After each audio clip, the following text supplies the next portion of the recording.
딱 찍혀가지고 아, 한국은 빈 부익부다. 잘 사는 사람은 점점 잘 살고 가난한 사람은 점점 가난하게 살다. 요게 공산주의자들의 설정 아닙니까? 설정 제1원칙이다.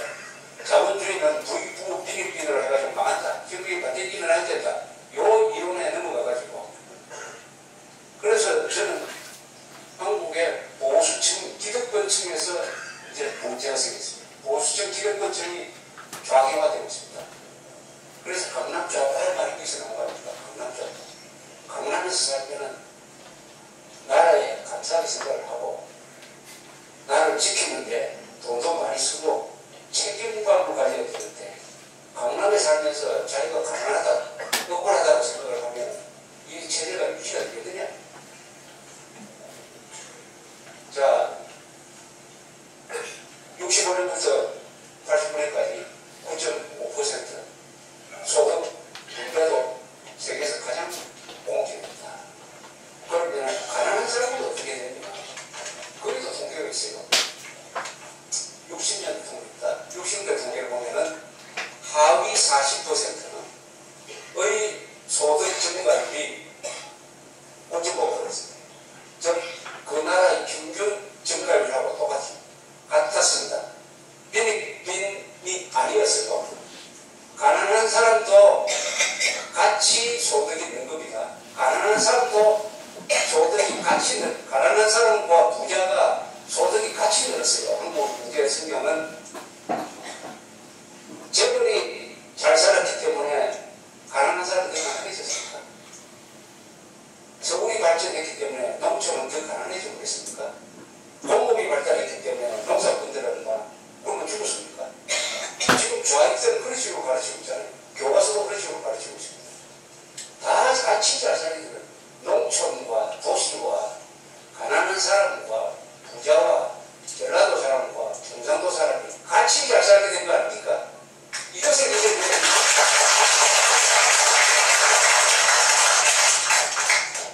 이렇게 하지 않고 좌파들이 쓴 교과서나 문서를 보면은 60년대에 농촌이 피폐했다는 이야기를 많이 합니다. 60년대. 그 자료에 없는 이야기예요. 60년, 그래서 제가 이 헥타르당 쌀 수확량을 조사를 해봤어요.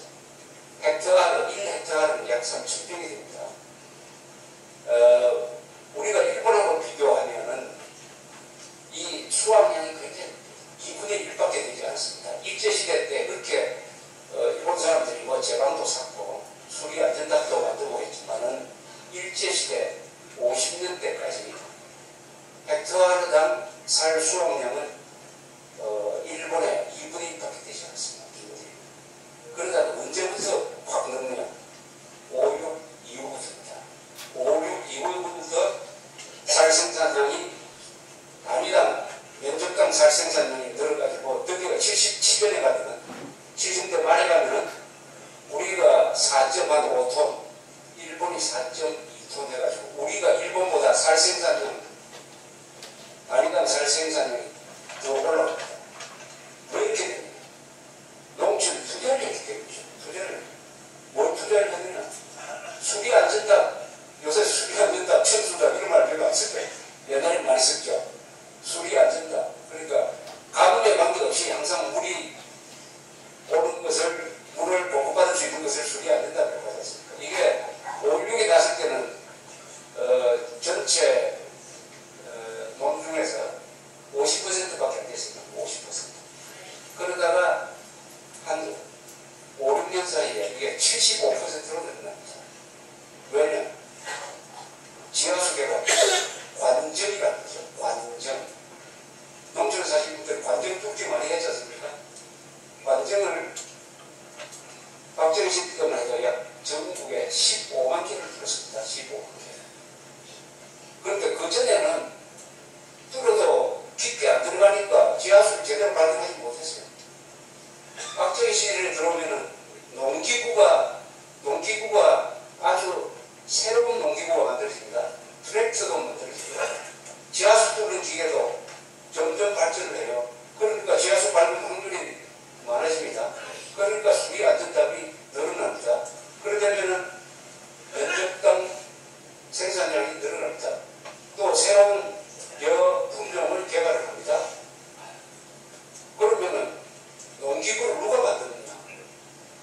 죽이고 만드는 공장이 돌아가야 된다. 외자를 가지고 만든다. 외자를 가지고 만든다. 그럼 수출을 해가지고 외자를 갚는다. 즉 공업이 잘 되니까 농업이 잘 되는 겁니다. 공업이 잘 되니까 농업이 잘 되는 겁니다. 1960년대 우리나라 농촌, 물론 도시 비교해서는 좀 전기도 제대로 안 들어오고 어려웠죠. 그러나 발전을 한 거죠. 발전. 70년대는 새마을운동하면서 본격적으로 발전을 한 것입니다.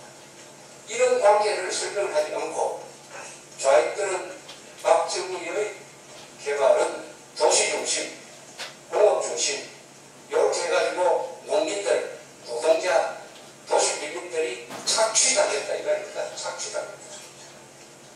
다 같이 잘 사는데 아니 그렇게 됐으면 지금 농촌은 어떠냐. 제 고향이 경상북도 신동인데 인구가 27,000명인데 자동차가 안 됩니다.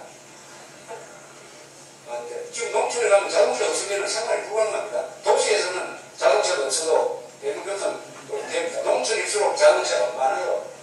이런 나라가 세계에서 몇 국가가 때문에 이런 축복 속에 살면서도 계속 불평불만을 가슴 속에 사귀면서 자기보다 잘 사는 사람만 보면은 그냥 감정이 치우치고 해가지고 강북 사는 사람은 강남 질투를 하고 강남 사는 사람은 정도를 욕을 하고 이렇게 된 게 이게 민주주의의 부작용이죠.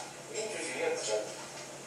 선동꾼, 사기꾼, 반역자들한테 넘어간 결과로 한국 사람들이 그 강건했던 정신이 지금 망가지고 있는 중에서 안보가 집중되고 있다. 그래서 마음 그런 사람들이 정적인 문제를 제대로 보겠습니까? 바로 이웃 욕하기가 바쁜데, 이웃 질투하기가 바쁜데, 김정일, 그 싸움 중에서, 가난한 좌파 중에서 상당수는 뭐, 김정일 처음 들어와가지고 적화돼도 뭐 어떻게 되냐? 적화돼도 내 이렇게 잘 사는 놈, 저런 작살하는 거 보면 좋겠다, 이렇게 생각합니다.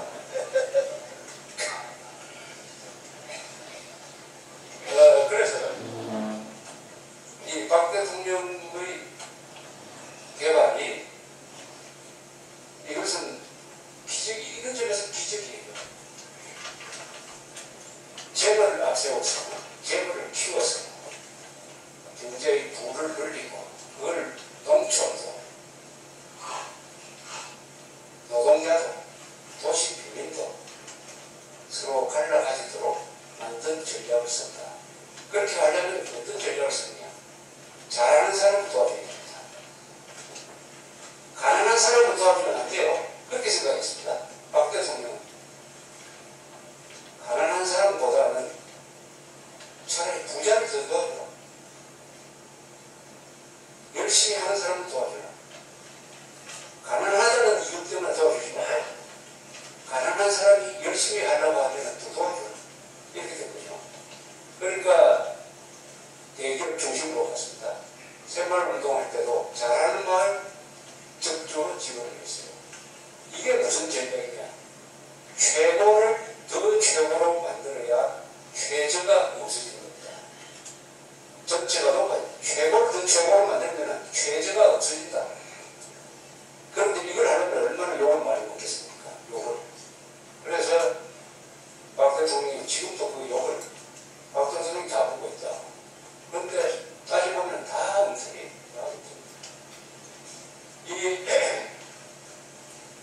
따라서 박 대통령의 고도성장은 양극화를 심화시킨 것이 아니고 균형성장이었다.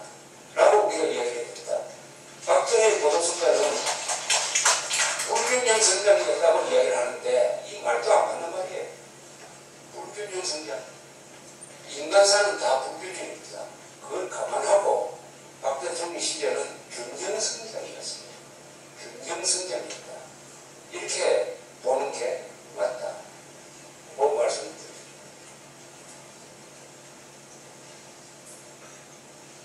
그런데 박 대통령 자신은 이 5.16에 대해서 어떤 생각을 하고 있었느냐 하는 것을 이 박 대통령 무슨 일기가 있어가지고 일기를 통해서 한번 느껴보는 것도 하나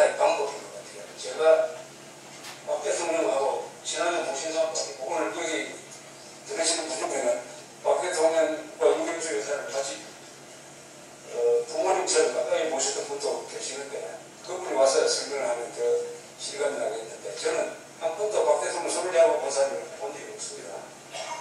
그래서 제가 이렇게 간접적으로 설명하는 것도 의미가 있겠지만 박 대통령이 자기 일기였습니다. 요 일기가 언제 일기냐면 1979년 5월 16일에 썼어요. 그럼 박 대통령은 5.16을 어떤 식으로 인식하고 있었느냐 하는데 대한 참고가 될 것 같아서 제가 이걸 조금 길지만 이제 한 읽어드리겠습니다. 박 대통령의 육성이라고 생각하면 좋겠습니다. 1979년 5월 16일에 썼어요.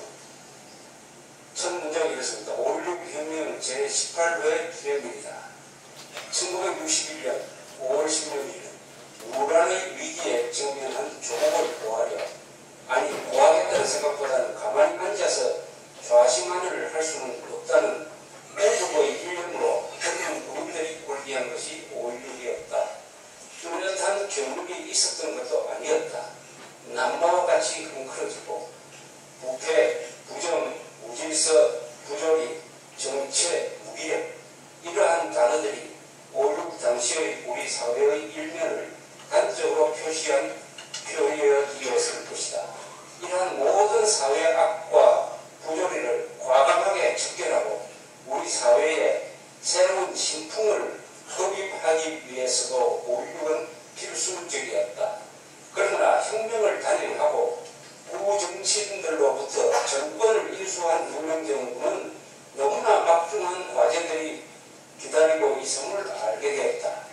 무능하고 부패한 민간정부를 정복하고 고하게 묻던 대표적인 인사들을 구속하고 궤도처럼 산적된 일들을 처리해 나가는 혁명정부에 대하여 다수 국민들은 쾌재를 부르고 박수를 보내주기도 했으나 구정치 세력들의 반발과 저항도 만만치가 않았다.